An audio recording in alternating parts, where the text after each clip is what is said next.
Hey everyone, thanks so much for joining me on a special virtual visit of the Traveling in Ireland broadcast. Today, our visit heads down to the Dingle Peninsula of County Kerry, and we are speaking with Jim Flannery of Dingle Sea Safari. And you've probably read a little bit about the sea safaris and Dingle's famous dolphin on my site. So, Jim, I am happy to have you join me today and tell us a little bit more about what people can experience with you down there in Dingle. Well, hi there. Hello from Dingle, and a sunny Dingle, and an absolutely fantastic weather. Unfortunately, we're not able to operate at the moment, but when this whole thing gets back to normal again, whatever normal is, we'll still be here, hopefully, anyway. But we're doing our best to keep busy. We're doing a lot of maintenance, a lot of small little jobs that I guess we've been putting off for a while on the boats, and really just trying to get organized for whenever we're ready to get back at our sea trips again, at our sea safari. We are sneaking out to see Fungi maybe about once a week. We're lucky because Fungi, our resident dolphin, is only he's less than 2 kilometers. We're restricted to 2 kilometers from home, and we're able to see our elderly family members. So Fungi, the dolphin, is, I would think, one of our elderly family members. So we get to go out and check out, make sure he's okay. Now, you have actually a few different boats and a few different experiences for people to kind of go with their own comfort level to head out to see Fungi. Yes, absolutely. There is, we have trips to suit everybody, really. We have the larger, on the larger boats that take up to about 40 people. They're not very big boats. They're about 12 meters long, most of them. So it's not like a big passenger ferry, but they carry up to 40 passengers. These are bigger, they're more comfortable, they're covered. We also have a couple of smaller rib boats, which is a fast, a different experience. We do the trip to Fungi. The two types of trips we have. One is the 1 hour in the bigger boats, and then we do a 2-hour early morning up close and personal with Fungi. That only operates in the morning time. It's from 8 until 10. It's 2 hours long. I'm the only one that does it. I think I'm the only one with patience now at this stage to still want to spend so much time with Fungi and to get out to him at 8 o'clock in the morning.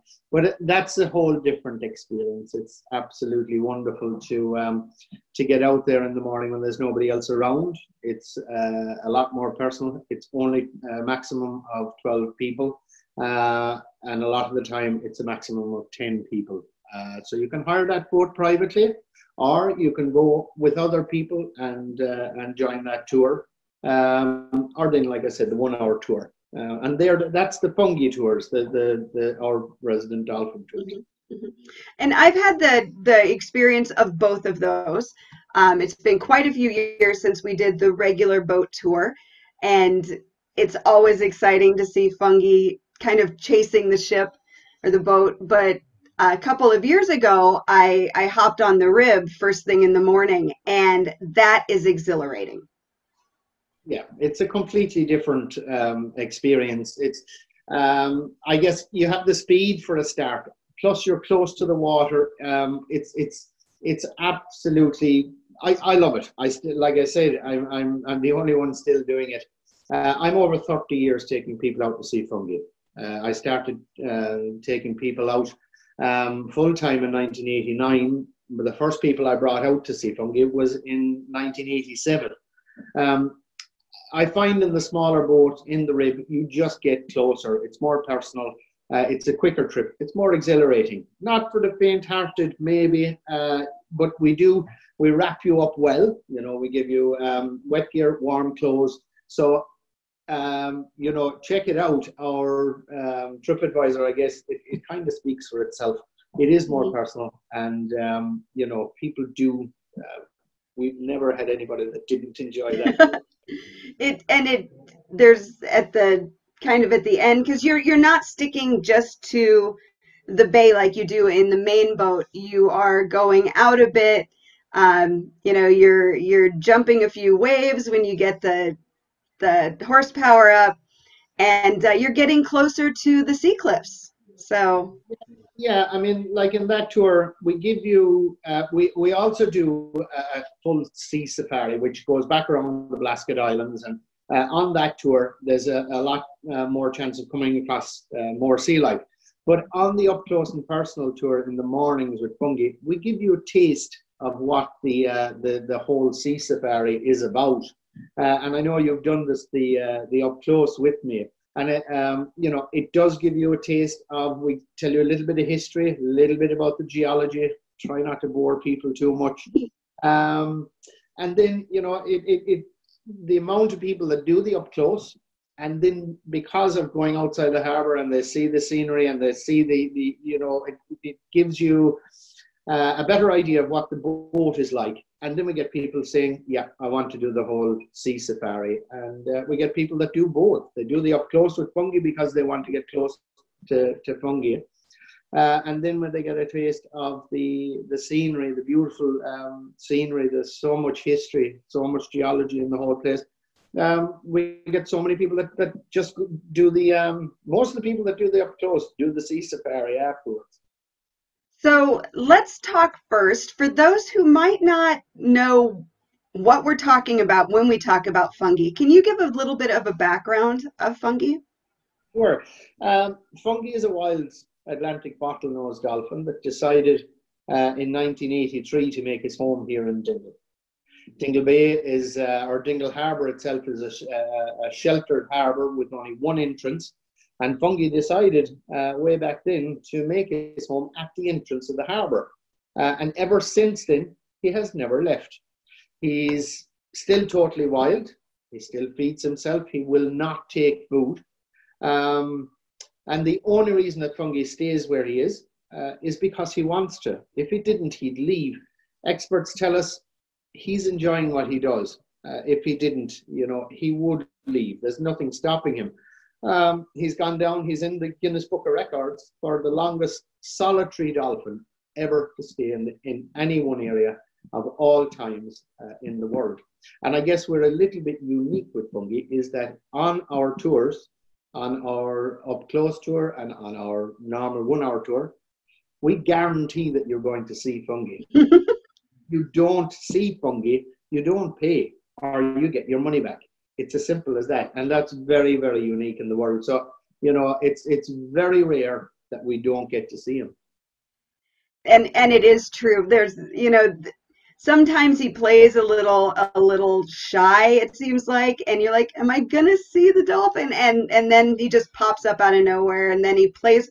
I love how he plays with the boat. It's like he'll swim around it, and you think you're going to see him, you know, over on one side, and he pops up on the other side. Or I love how if you have two boats out at once, he'll like chase between them and kind of deal with the waves that are strung up. Yeah, absolutely. You know, Fungi, like I said, he's wild. People can't understand that. They can't understand why, excuse me, why a dolphin would stay in the one area. Like I said, he's happy. But he's different every time, and he calls the shots completely. You know, sometimes people think, you know, that maybe you're exploiting him a little bit, but he's got a top speed. Fungi's, you got to remember, Fungi's got a top speed of about 25 miles an hour. Our top speed of the normal boats is about 10. So he decides when and where and how much interaction he's going to do with you. The more time you spend with Fungi, the more he interacts with you. So he gets used to you. But he comes to see everybody. It's not just any boat that travels in and out of Dingle Harbour has to pass where Fungi lives, where he hangs out. And he's like the sentinel at the entrance of the harbour. He will meet and greet every boat that comes in and out of the harbour. You know, so it's beautiful, it's unique, and it's wonderful. like I said, he's part of the family at this stage. I recommend to anybody, everybody should come, and anybody that can should come and see this unique creature that has made his home here and decided. He decided it's his choice. So, moving away from fungi a little bit, tell us about the sea safaris. These have been going on for a few years now, and they are a larger experience and a longer experience. What do you do with the full sea safari? Yeah, well, I suppose the sea safari just kind of, develops out of our trips to Fungi. How it all happened was, I always got close to Fungi in the ribs, and I felt there was something missing. So I went and I purchased a rib to do the early morning trips with Fungi, but just the Fungi trips weren't going to pay the bills, because to get the unique experience with Fungi, you can only do it once a day. If you do it every day, if you were doing it 5 times a day, it just wouldn't be the same. So I only do it in the mornings. And at that wasn't going to pay the bills. It wasn't going to pay. So we had to come up with something. Now, we have absolutely beautiful, spectacular scenery around here. We've got so much history, geology, and so much wildlife. And of course, the Blasket Islands. And the Blasket Islands are a big, big draw. But nobody was doing it the way that I wanted, or that I came up with doing it, in the fast, open rib. And to do it, we cover best part about 35 to 40 miles in 2.5 to 3 hours. People go out with us at 9 in the morning, and by 12 o'clock they're back in, and they can't believe how much they've actually seen. You have the beautiful Blasket Islands. Like I said, you have Slea Head, which is the farthest westerly drivable headland in the country. Dunmore Head, farthest westerly point in the country. The Blasket Islands, the farthest westerly islands in the country. And then the Tirrupt, which is the farthest westerly point in Europe, has a lighthouse on it. So there is so much, and that's only the landscape. On most of the trips, we'll come across the grey seals. There's one of the largest grey seal colonies in Europe, in the Blasket Islands itself. 4,000 to 5,000 seals can be seen on the Blaskets at any one time, at times. And then this time of the year, actually, we have the Basking Sharks. If you go onto my Facebook page, you'll see we actually got a video sent in to us 2 days ago from one of the fishing boats, which is heartbreaking, because normally we're bringing people out to show Basking Sharks this time of the year. So you have the seals, the Basking Sharks. Now, also from around March time to basically when we start, up until the end of July, you've got the puffins. The puffins are little seabirds. And the little puffins, they only come ashore to breed. And they breed on one of the middle islands, and we see them there in their thousands. Now, that especially was a little bit out of reach of the normal passenger ferries because of the speed. They couldn't do the speed and do all those things in the 2.5 to 3 hours. So, yeah, and then on the one of the other islands, we've got red deer. So we get to see the red deer. And like I said, that's besides the scenery alone around the islands. So this time of the year, also, there's a good chance of coming across the humpback whales. We have the minke whales are here all the time. Later on in the year, then the humpbacks will be back to us again around September, end of August into September, and even into October. So we see the humpbacks. They're quite special. Again, it's all up on the Facebook page. There's quite a lot of stuff there, and everything that's on the Facebook page, I put it there. So it's actually stuff that was taken on the tours. It's so there you have it. There's so much on the sea safari, and this would have been our 5th year doing the full sea safaris. Hopefully, we'll get going at some stage. If not, as soon as the lockdown is over, I'm going out to find the humpbacks and to find the minke whales and to see the puffins. And because it's just so beautiful. Myself and Bridget just love to jump on the boat and go out anywhere. We've been out a couple of times already this year with nobody, just to see what, just before lockdown, just to see what was around there. So much sea life out there. It's amazing. Well, and I love the fact that your tours kind of get people off and to a different aspect of Ireland, I guess, because Ireland is an island country. Um, but it has so much history, so people spend a lot of time driving and experiencing that. But they might not spend as much time on the water surrounding Ireland. And so I love that you give people the experience of the sea life and especially the puffins in the spring and looking back at Ireland from the water, which is just such a different and unique, and I mean it's gosh, it's an emotional experience, more than you think it would be, really. Yeah, there's no doubt about that. Like I said, this would have been our 5th year. Every day, I love it. I think one day last year, out of all the trips I've done, I said to Bridget, I said, look, I can't work today. I was tired. I was just exhausted, and that's once ever. And it's not that I didn't want to do it. I didn't want to do the tour because it's it's a little bit of a show.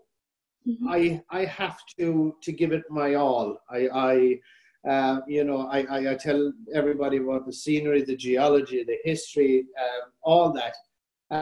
So there is so much more to it. You've got to be informed for it. And like I said, doing it 4 years, once ever, I decided, and the reason I decided not to do the tour was because I couldn't give my all to the people. And I said, you know what? People aren't going to get the trip that they deserve. So luckily we have some fantastic people that work for us. They've got to go with me on numerous trips. They've got to know as much, if not more, than me. We've got one really good lad that started with us there last year. Cian, he's a school teacher. He's local to here. He's a fluent Gaelic speaker. So it's great because I watch the TripAdvisors, and when he gets a better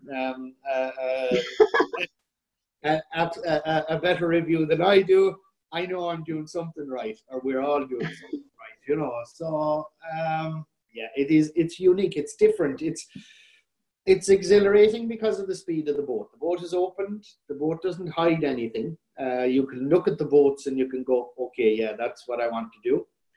Or you look at the boat and you go, no way, I'm not doing that. So actually this year, what we did is the ribs, they travel at about 25 knots. That's their steady 25 knots. They're comfortable.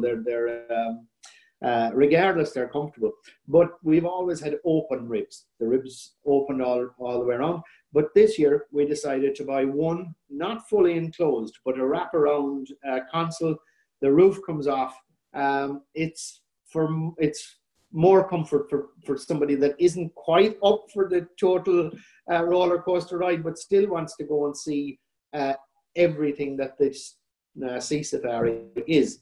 So we're really excited about that, the new boat this year, and seeing how people take to that. It was a little bit worrying because I said, well, the open ribs that have got us to #1 on TripAdvisor, so it may be a little bit different experience. But anybody that has been on so far has said, Jimmy, this is, you're exactly the same, just a little bit more comfort. So it'll be interesting. And you do such good tours, and I think getting out on the water around Dingle is really something that people should make it a point to add to their itinerary when they're down on the Dingle Peninsula. Now, Jimmy, when people are wanting to connect with you or learn more, where can they find you online? A website, social media? Where are you most active? Yeah, absolutely. Look, just Google Dingle Sea Safari. You will find us all there. The website is dingleseasafari.com, and the the Facebook is Dingle Sea Safari and Up Close and Personal with Fungi. But really, just Google Dingle Sea Safari. It'll bring you everything where you want to know and everything that you need to know about it. If you send a message on Facebook, it comes directly to me. Facebook is the only one that I hang on to myself. Bridget does the Instagram, which is the same again, Dingle Sea Safari. I send her the stuff and she does it. But the Facebook, because I do live on the Facebook as well. When we're out, I find it easier. I guess my kids now are saying, Dad, Facebook is so yesterday. But I suppose it's easy. I still use it. You know, so it's yeah. If you want to keep up to date on stuff that's happening, Facebook is the one at the moment anyway. But there's a link from Facebook anyway, or to Facebook from our web page, dingleseasafari.com. And I will have all the links in the show notes, so it will make it very easy for you to find and connect with Dingle Sea Safari. Kind of keep an eye on what's going on there right now and make it easy for you to book when you visit. So Jimmy, I want to thank you so much for taking a few minutes today to talk to me about Dingle Sea Safari and Fungi and everything that you have to offer down there in Dingle. Gosh, just such great experiences. It's been my pleasure. Thank you for having me. And listen, stay safe. That's all we can. Stay at home. That's all I'll ask people. Stay at home, stay safe until it's safe to do otherwise. And then plan your visit to Dingle. Absolutely. We look forward to seeing you guys.